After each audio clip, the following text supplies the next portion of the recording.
talk about open guard, but we can sometimes assume we might have started in closed guard. So what to do once your guard gets opened. So open my guard. So this is a pretty normal way someone will open the guard. I don't want to hold on so tight for dear life that my guard pops open with force and then I'm already behind. I kind of want to time it so that they think that's going to happen. So as she's going to open my guard, she thinks it's about to open, I'm still messing with her, and then I open it. And then now it's opening on my terms. And then what I want to do is I want to make connections. So putting both of my feet on the hips is good, and then also controlling the arms. So I always tell people when they're learning open guard, both hands, both feet. So both of my hands are engaged and both of my feet are engaged.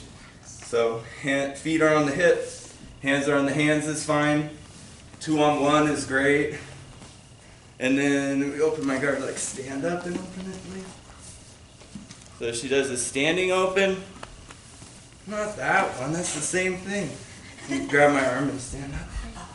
So a standing open, same thing.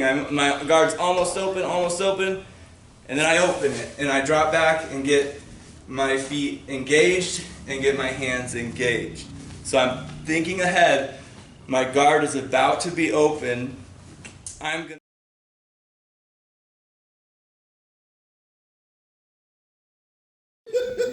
Go.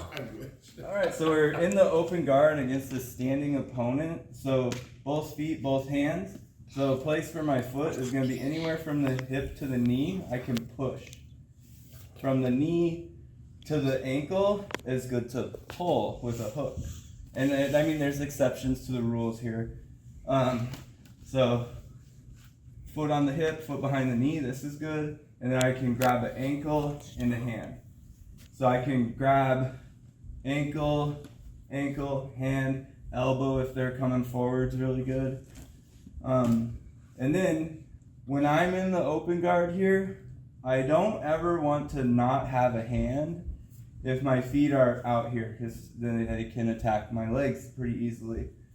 The exception to the rule is if both of my feet are in, I can have a moment here where she has to pull my leg out from behind her leg, which will be difficult. But if I have one of my feet up, I definitely want to control a hand. And even if I have a hand and she goes to attack my leg with one hand, I can stay with her. And if she sits back for a leg lock, I'm going to be coming up with her because I have the hand. So foot pushes, leg, foot behind the knee, have a hand, unless your feet are hidden, it's okay.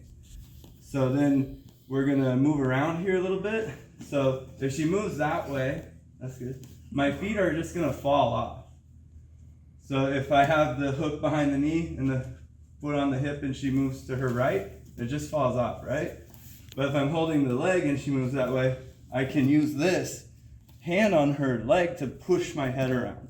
So we wanna find different ways to follow our training partners, and I want them in between my legs. So if she gets too far to the side, I don't really have much now.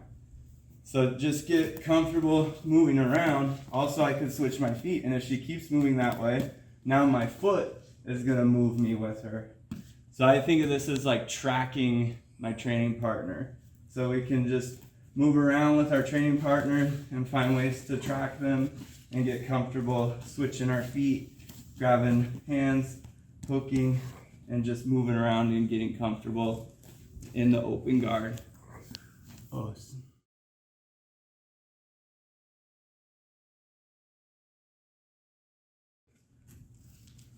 So when we're in this open guard, we can try to trip our opponent. So if I have my foot on the hip and my foot in the knee and a hand, I could drop and push. And I'm trying to slide her foot out. So this is called the tripod sweep. And I'd come up, I would lift her leg up in the air and come up into her guard. And another sweep we can do is if I switch my feet and take my butt out, I can reach through for a similar sweep, but I'm just switching what my legs are doing. So that's called the sickle sweep. And then if they're walking around in our guard, we can time it to trip them as they're walking. So that's one of the goals in the open guard, is to just trip our opponent. Another thing that's happening in the open guard is they're gonna either be coming towards us to try to squish our guard, or they might back away from us as we push on them. So as they're coming towards us, we might just be trying to push them away.